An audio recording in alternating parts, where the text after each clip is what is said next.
आज का प्रेस वार्ता एक जो झारखंड का ज्वलंत मुद्दा है, उस ज्वलंत मुद्दे पर हमारा जनजाति समाज, आदिवासी समाज 2019 से ही, जब हमारे अबुआ राज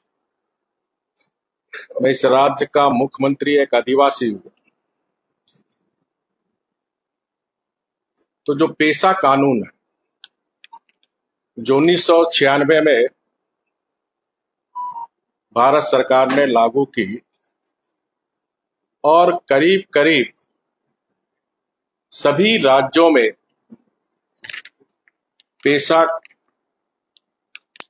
नियमावली प्रारूप बनकर उन राज्यों में ग्राम स्वशासन का अधिकार, ग्राम सभा को, और हमारी झारखंड में जो स्वशासन, जिसके लिए धरती आबा भगवान बिरसा मुंडा जी ने अपनी संस्कृति और देश की आजादी के लिए, जो हमारे गरीब आदिवासी पूर्वज, चाहे भगवान बिरसा मुंडा हो, सिद्धू कान्हू हो, पोटो हो, वीर बुधु भगत हो, फूलो जानो हो, तिलका माझी हो, अनगिनत लोग ने खून बहाया। खासकर भगवान बिरसा मुंडा का एक सपना था, अबुआ राज होगा, अपना स्वशासन। और जो झारखंड में प्राचीन काल से रूढ़िवादी व्यवस्था, जो मानके मुंडा, जो ग्राम प्रधान की जो व्यवस्था, वो व्यवस्था लागू हुई। तो आज झारखंड पूछता है, पेशा कानून कब लागू?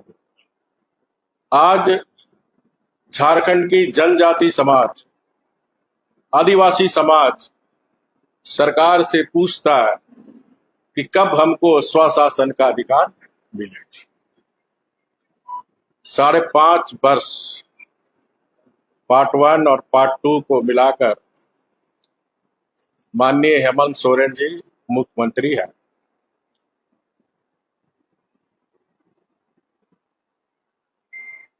क्या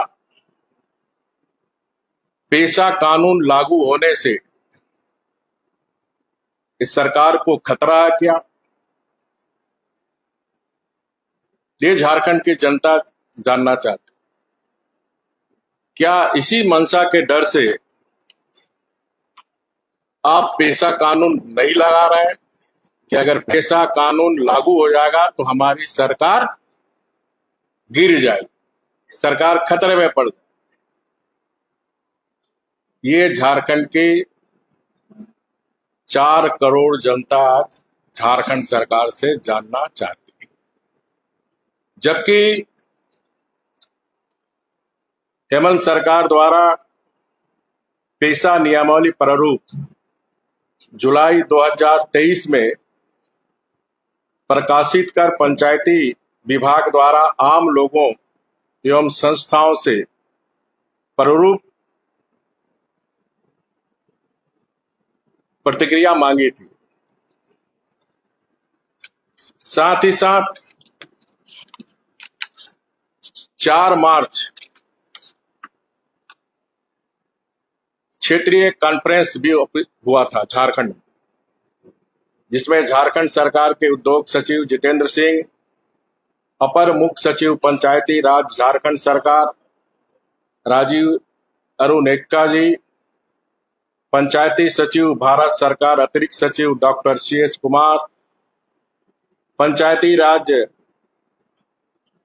भारत सरकार संयुक्त सचिव सुश्री ममता वर्मा जी, पंचायती राज भारत सरकार श्री विवेक भारद्वाज जी, अतिरिक्त आयुक्त पंचायती राज आंध्र प्रदेश श्री सुधाकर राव जी, छत्तीसगढ़ सरकार के उप निदेशक सुश्री स्टेला खालको जी, झारखंड के पारंपरिक लीडर श्री पंचानन सोरेन जी, सुश्री स्वप्रभा मोहंती जी, अतिरिक्त सचिव PRDW विभाग उड़ीसा सरकार, और PJ वासले उपायुक्त PRRD तेलंगाना सरकार।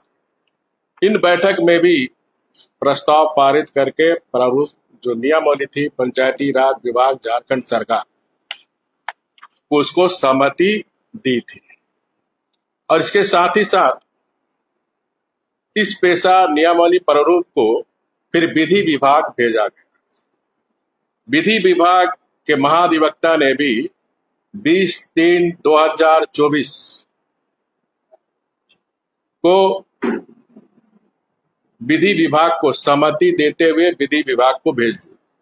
विधि विभाग ने भी 22/3/2024 को पेशा नियमावली प्रारूप पर अपनी सहमति दी और कहा कि यह नियमावली माननीय सुप्रीम कोर्ट तथा हाई कोर्ट के न्यायिक आदेश के अनुरूप बनाया गया। साथ ही साथ पंचायती राज अधिनियम 2021 में हाई कोर्ट तथा सुप्रीम कोर्ट के द्वारा पेशा में संवैधानिक ठहराया गया। तो झारखंड की जनता ये जानना चाहती है, जब सारी प्रक्रिया पूर्ण हो चुकी है, सभी की सहमति मिल गई है, तो कौन सा ऐसा अदृश्य शक्ति है? क्या विदेशी धर्म मानने वाले के दबाव पर ये पेशा कानून झारखंड सरकार लागू नहीं कर रही है?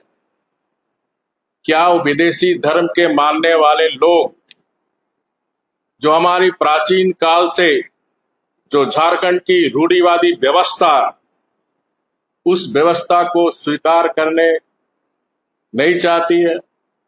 उनको लगता है कि ये पंचायती राज व्यवस्था कानून बनने से विदेशी धर्म वाले लोग को कहीं न कहीं नुकसान होगा और हमारा सरना समाज, जनजाति समाज को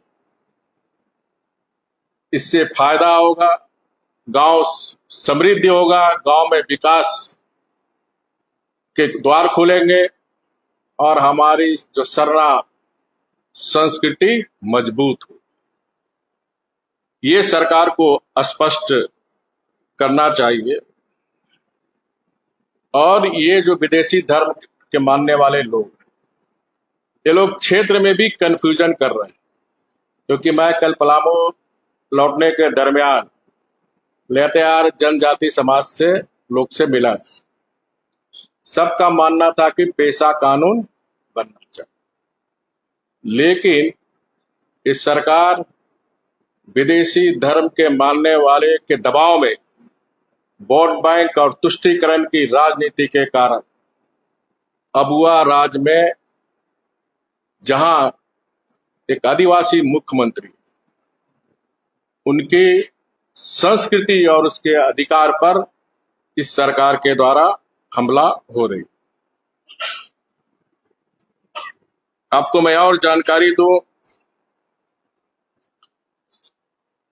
कि किसी विदेशी धर्म के मानने वाले लोग, जब 1996 में पेशा कानून लागू हुआ, तो इन लोगों ने आदिवासी बुद्धिजीव मंच, विदेशी धर्म मानने वाले लोगों को गुमराह करने के लिए एक आदिवासी बुद्धिजीव मंच बनाया और इनके सदस्यों के द्वारा 2010 से 2017 तक इस जो 1996 में जो भुरिया कमेटी के अनुशंसा पर जो पेशा कानून को चुनौती दी थी, धारा 0 के आलोक में झारखंड में 5वीं अनुसूची के बजाय 6ठी अनुसूचित धारा लागू होनी चाहिए।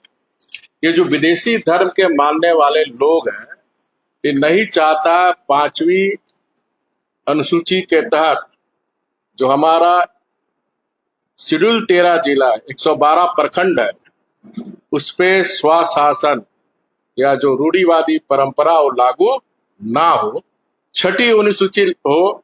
लेकिन सुप्रीम कोर्ट ने फैसला दिया झारखंड में 5वीं अनुसूची में ही प्रावधान लागू करने का प्रावधान, जजमेंट सुप्रीम कोर्ट का 2017। क्योंकि पारंपरिक अनुसूचित क्षेत्र में पारंपरिक ग्राम सभा तथा ग्राम प्रधान मान की मुंडा जो व्यवस्था है उनका, वो नियम रहेगा जहां ग्राम सभा सदस्य ग्राम प्रधान निर्वाचित या नियमित नहीं हो, नामित नहीं हो। ये जो पारंपरिक जो हमारी व्यवस्था चली आ रही थी वही व्यवस्था इस पे लागू है। जो परंपरा और जो हमारी रूढ़िवादी नीतियों के तहत वो चुने जाए। 6वीं अनुसूची में जबकि स्वायत्ता जिला परिषद ऑटोनमस आपका डिस्ट्रिक्ट काउंसिल तथा रीजनल काउंसिल का प्रावधान, 6ठी अनुसूची में ऑटोनमस डिस्ट्रिक्ट काउंसिल तथा रीजनल काउंसिल का प्रावधान, जिसमें सभी सदस्य निर्वाचन तथा नामांकन की प्रक्रिया से चुने। स्पष्ट समझ गए? और ये विदेशी धर्म के मानने वाले लोग इसीलिए इस पंचायती अधिनियम का विरोध कर रहा और सरकार उसके सामने घुटने टेक दी। निर्वाचन की प्रक्रिया पारंपरिक व्यवस्था के अनुकूल नहीं है। इससे गैर पारंपरिक सदस्य पारंपरिक आदिवासी व्यवस्था में प्रवेश कर, और इसी से साफ जाहिर होता है कि विदेशी धर्म मानने वाले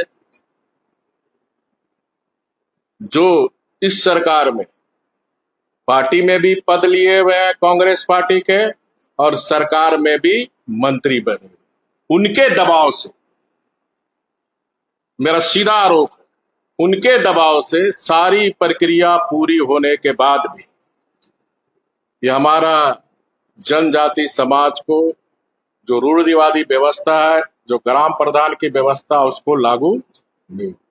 और इससे साफ मंशा जाहिर होती है कि ये विदेशी धर्म के मानने वाले लोग, जिसकी गोद में ये कांग्रेस झारखंड मुक्ति मोर्चा की सरकार काम कर रही, ये पेशा जैसे ही लागू होगा उससे झारखंड राज्य के अनुसूचित क्षेत्रों के ग्रामों के संबंध में पारंपरिक ग्राम प्रधान मानकी मुंडा तथा प्रावधान के अनुसार सारी योजना गांव के स्तर पर, साथ ही लघु खनिज, बालू घाट इत्यादि के संबंध में पूर्ण अधिकार उनको मिले। तो ये भी शंका उठ रहा, ये जो सरकार में जो सिंडिकेट है, चाहे वो बालू सिंडिकेट हो, चाहे शराब सिंडिकेट हो, चाहे पत्थर सिंडिकेट हो, चाहे कोयला सिंडिकेट, ये शक्तियां भी क्या नहीं चाहती है? तो ये राज्य की जनता जानना चाहती है। इसके साथ ही साथ मैं राज्य सरकार से विशेषकर माननीय मुख्यमंत्री हेमंत सोरेन जी से अनुरोध करूंगा कि इतिहास आपको माफ नहीं करे। एक सरना मुख्यमंत्री होते हुए आप विदेशी धर्म के घुटने टेक कर जो हमारा जनजाति समाज के अधिकार, संवैधानिक अधिकार पर हमला कर रहे हैं, तो आज भी माननीय मुख्यमंत्री से मैं फिर से अनुरोध करूंगा कि जल्द से जल्द ऐसा नियमावली कानून को आप कैबिनेट में लाकर जल्द से जल्द हमारे 112 शेड्यूल में रहने वाले जनजाति समाज के हित में आप निर्णय लें। साथ ही साथ आप सबको भी पता होगा, हमारी सरकार के समय हमने जाति प्रमाण पत्र में हमने कॉलम रखा था कि किसी को भी जाति प्रमाण बनाना है तो उसमें कॉलम था धर्म का। माननीय हेमंत सोरेन सरकार 2019 में आने के बाद उस धर्म के कॉलम को हटा दिया। इससे साफ जाहिर होता है वोट बैंक के लिए विदेशी धर्म के दबाव में सरना आदिवासियों को धर्म और संस्कृति के मिटाने के लिए जाति प्रमाण पत्र में धर्म का कॉलम भी हटा दिया। मुख्यमंत्री जी उस पर भी पुनर्विचार करें, फिर से धर्म का कॉलम जोड़े, ताकि हमारी सरना आदिवासी बच्चे बच्चियों को रोजगार, नौकरी मिल सके। उनका हक कोई दूसरा ना छीन सके। धर्म संस्कृति भी हमारी झारखंड की बची रहे, जिसके लिए हमारे गरीब आदिवासी पूर्वज ने उलगुलान और हुल क्रांति के द्वारा अंग्रेजों से लड़कर अपनी संस्कृति को बचाने का काम किया। देखिए, आप सब भी पत्रकार हैं, खोजी पत्रकार भी है, आप सब भी इस बात से अवगत हैं कि खुद 1961 में हमारे देश के प्रधानमंत्री सरदार जवाहरलाल नेहरू जी थे। 1961 में ही जनगणना से आपको हटा दिया गया। पहला प्रश्न। दूसरा प्रश्न, क्योंकि 1800 जब देश गुलाम था तो 1871 से लेकर 1991 तक जनगणना आदिवासी के लिए अलग धर्म का कोड था। 1961 की जनगणना में माननीय नेहरू जी ने की टीम ने, सरकार ने इसके हटा दिया। 2011 यूपीए की सरकार थी, जहां कांग्रेस झारखंड मुक्ति मोर्चा यूपीए की सरकार थी। उस समय हमारे सुदर्शन भगत जी एमपी थे। इन्होंने लोकसभा में प्रश्न पूछा और पत्र भी लिखा। इनके पत्र का जवाब में माननीय प्रधानमंत्री जी ने भी कहा कि हमको पत्र प्राप्त हो गया। इनके पत्र के आलोक में गृह विभाग, जो भारत का महारजिस्टर कार्यालय, उसका भी पत्र हमारे माननीय सुदर्शन भगत जी को जवाब दिया। साथ ही साथ जो बी चंद्रदेव राव थे, केंद्रीय मंत्री जनजाति कार्य पंचायती राज, उनका भी जवाब है ये। अब उस जवाब में क्या है? उस जवाब में इस सब को समझने की जरूरत है, बहुत वाइटल इशू है। कोर्ट का आवंटन किसी धर्म को विशेष लाभ या सुविधा देने के उद्देश्य से नहीं, बल्कि केवल जनगणना की प्रक्रिया को सुविधाजनक बनाने हेतु किया जाए। इस जनगणना से किसी को लाभ, विशेष लाभ नहीं होने वाला। जनगणना कार्यक्रम में मात्र 6 प्रमुख धर्मों के लिए कोड निर्धारित की गई। बाकी अन्य धर्म जो है, वैष्णव और अलग अलग जो धर्म है, पंथ है, उसके लिए अन्य कॉलम रहता है। उस कॉलम में आप सन्ना मानते हैं तो सन्ना लिखे। तो उस 2011 के जनगणना में भी जो सन्ना मानने वाले लोग सन्ना लिखे। अन्य धर्म और मत एक ऐसा वर्ग है जिसमें जनगणना के दौरान उत्तरदाताओं द्वारा बताए गए विभिन्न आदिवासी धर्मों, विश्वास और विचारों को वर्गीकृत किया जाता है। 2001 की जनगणना के अनुसार सन्ना धर्म को मानने वाले आदिवासी इस क्षेत्र के अंतर्गत बड़ी संख्या में थे। सरना धर्म को मानने वाली उप जनजाति मुख्य रूप से उड़ीसा, झारखंड, पश्चिम बंगाल, उसके बाद बिहार में पाई जाती है। मध्य प्रदेश और छत्तीसगढ़ में इस धर्म को मानने वालों की संख्या नगण्य। 2001 की जनगणना में 100 से अधिक आदिवासी धर्म दर्ज किए गए थे। प्रमुख आदिवासी धर्मों में सरना, सनमाही मणिपुर में, डोली पोलो अरुणाचल प्रदेश में, संथाल, मुंडा, उरांव, भोड़, भील आदि शामिल। देखिए, अब प्रश्न एक होता है, सरना तो पूरे देश में नहीं मनाया जा रहा। यही गृह मंत्रालय ने जवाब दिया, अलग अलग प्रदेश में उनका अलग धर्म है। इसके अतिरिक्त आदिवासी और जनजाति धर्म की अलग अलग श्रेणियों में बनाई गई। झारखंड राज्य के लिए कुल 50 धर्म है, जिसमें सरना भी शामिल है। झारखंड में 50 सरना जनजाति का धर्म है, जिसमें सरना भी शामिल है। वो अन्य धर्म और मत की श्रेणी में रखा गया, जो अन्य में पूर्व में कहा था। इसमें से 20 धर्मों को उनके संबंधित जनजातियों के नाम पर पहचाना जाता है। हर एक धर्म के लिए अलग कोड या कॉलम बनाना व्यवहारिक रूप से संभव नहीं है। ये भारत सरकार कि गृह मंत्रालय के महारजिस्ट्रार डॉक्टर मनमोहन सिंह की सरकार के नरसिंह राव की सरकार ने हमारे उस समय के तत्कालीन हमारे सुदर्शन भगत जी को ये पत्र के द्वारा जवाब दिया गया। ठीक है।